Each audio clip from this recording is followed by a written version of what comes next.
Bueno, y en el segmento de Historia sin filtro, Titín Moreira nos trae a 60 años de la construcción del muro de Berlín. Nos lleva a esos años y a contar toda la historia de esa época, contándonos.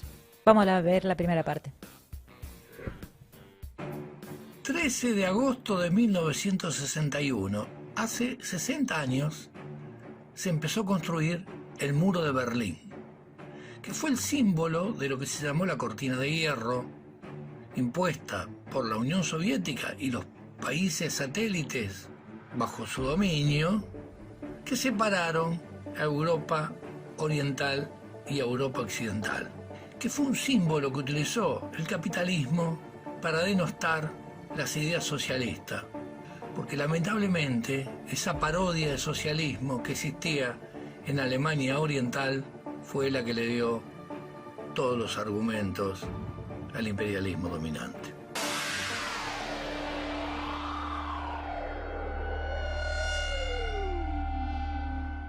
¿Qué había pasado en estos 16 años entre que terminó la guerra y se levantó el muro de Berlín? ¿Acaso Alemania era un país unido?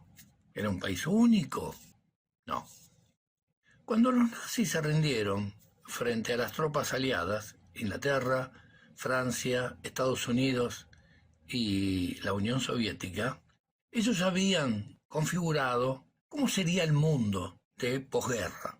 Entonces resolvieron en las conferencias de Yalta y Potsdam, los triunfadores de la guerra resolvieron cómo se repartiría en el mundo.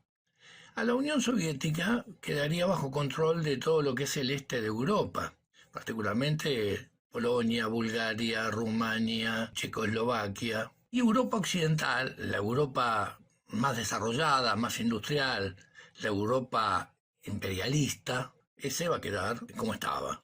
Inclusive Stalin, por las concesiones, se comprometía a que los partidos comunistas de Occidente no hicieran revoluciones, que es lo que había surgido después de la Primera Guerra Mundial.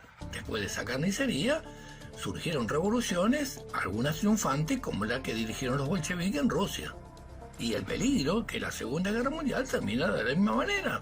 Y esa es la necesidad, entonces, de la división. Cada uno controlaba en un sector. ¿Cómo hacer con Alemania? ¿Cómo hacer con Alemania, donde una burguesía se había levantado 2 veces en el siglo en armas para dominar Europa? Ese era un peligro, pero el peligro principal que tenían los aliados, tanto los imperialistas como la burocracia stalinista que dirigía la Unión Soviética, era que ese proletariado enorme alemán, proletariado muy combativo, muy organizado, muy culto, volviese a intentar un proceso revolucionario. Y eso es lo que había que evitar. ¿Cómo se hizo? Dividiendo al país en 4 zonas. Zonas que se distribuyeron entre Inglaterra, Estados Unidos, Francia, del lado occidental, y del lado oriental, la Unión Soviética. Regiones ocupadas militarmente por cada uno de estos ejércitos. Control absoluto, administrativo, económico, cultural, político y desmembramiento de Alemania. Esto no te lo cuentan, ni en los medios, ni en la escuela. Las tensiones entre el bloque soviético y el bloque liderado por Estados Unidos se fueron asentando y comenzó lo que se llamó la Guerra Fría. Es en ese momento que Estados Unidos cambia de política y en vez de cobrarle la indemnización, reparaciones de guerra, le da a Alemania créditos con el llamado Plan Marshall para recuperación no solo de Alemania sino de toda Europa Occidental. Frente a esta situación, los 3 bloques dominados por el imperialismo, Francia, Inglaterra y Estados Unidos, se unifican y conforman un nuevo país que se va a llamar Alemania Federal. Esto estamos hablando mayo de 1949.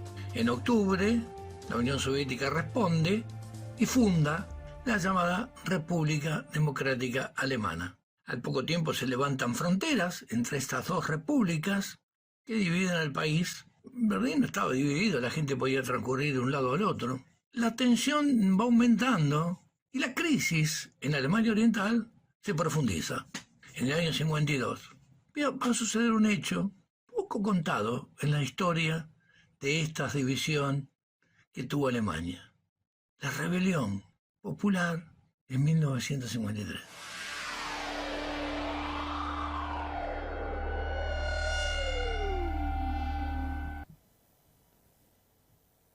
Muy interesante toda esta primera parte que nos contó Titín. Hay una segunda parte, pero bueno, como bien marcamos siempre, ninguna de estas cosas vas a escucharlas en ningún otro medio, así que recomendamos la sección de historia de La Izquierda Diario y que sigas todos los segmentos que prepara Titín en Historia Sin Filtro. Vamos a la segunda parte.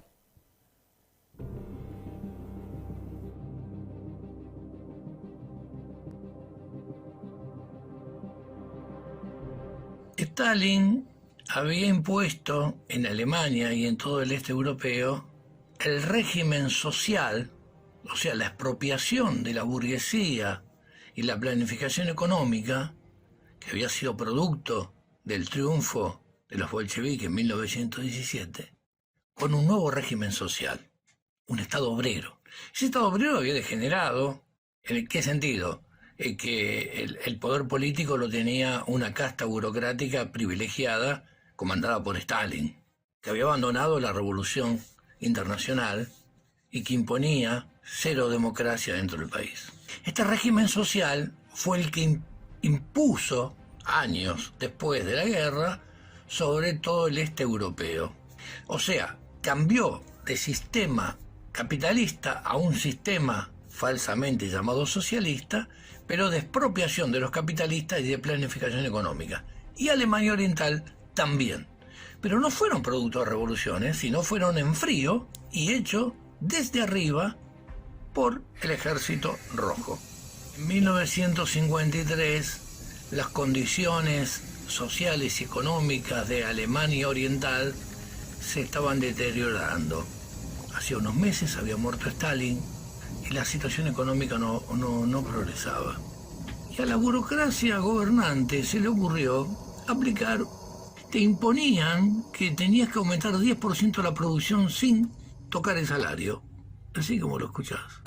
Aumentar 10% la producción y mantenías el mismo salario. Se habían desatado los precios de los víveres y de los productos de consumo básico, y esto provocó una bronca infernal. Entonces, primero salieron los trabajadores de la construcción de Berlín Este, y después se plegaron a las pocas horas. Los trabajadores metalúrgicos marcharon sobre el gobierno y el reclamo era, obviamente, abajo el 10% de aumento del trabajo, abajo la carestía de la vida y también cuestionamiento político. Fuera los dirigentes incapaces, abajo el gobierno, por un gobierno metalúrgico. Y se coordinaron, y extendieron la huelga, y se extendió toda Alemania Oriental, y surgieron comités en las fábricas, y se coordinaron entre ellos, y era un proceso insurreccional que comenzaba ahí. Era la primera revolución política en un Estado que había expropiado a la burguesía. O sea, era contra la casta dominante. Obviamente, derecho a la libertad era uno de los reclamos. Y el otro reclamo, por la reunificación de Alemania.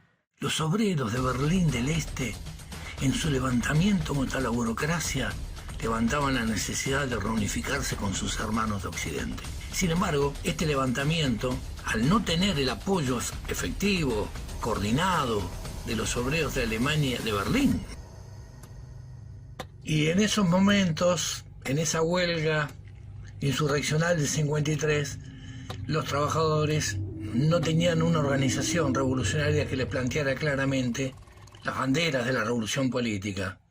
De abajo el gobierno, pero también solo una Alemania unida podía ser bajo las banderas obreras y socialistas. Solo la Alemania obrera y socialista era un progreso y un avance. No lo tuvieron ni en el 53 ni en el 89, cuando se decidieron a tirar abajo el muro de Berlín. En 1961, la cantidad de gente que se iba de Alemania Oriental era muy importante. Y entonces no alcanzaban las barreras tradicionales, los pasos fronterizos, y el régimen estalinista se aplicó una medida brutal. En la mañana del 13 de agosto del 1961 empezó a levantar un muro y dividiendo a Berlín en dos. De un lado quedaron familias, del otro otros, una misma calle quedaba dividida. Bueno, se levantó el muro infame que mucha gente quiso saltarlo, quiso escapar, quiso irse y fueron en muchos casos detenidos y varios centenares murieron en el intento. Duró casi 30 años. Fue un muro infame. Y cayó. El 9 de noviembre de 1989 las masas del este de Alemania estaban hartas de la represión, de las condiciones de vida, del estalinismo, y fueron y lograron derribar el muro y romper esa frontera absolutamente antinatural. Pero no se contentaron con tirar el muro. Fueron sobre los agentes de esa policía secreta que los persiguió durante años, la tristemente célebre Stasi, la policía secreta del régimen estalinista. Invadieron sus oficinas, lincharon a algunos de ellos. Era un proceso vertiginoso de las masas. Estaba planteado un proceso de retomada revolución política, o sea, barrer con la burocracia estalinista, con el gobierno estalinista, e imponer una salida obrera a la crisis y a la reunificación de Alemania. Sin embargo, al no tener ni un partido revolucionario, ni una política clara con respecto a esto, la unidad de Alemania se terminó dando un año después, hegemonizada por la República Federal Alemana, que de hecho fue una absorción que hizo, una anexión de lo que era en ese momento la República Democrática Alemana, o sea, de Alemania Oriental.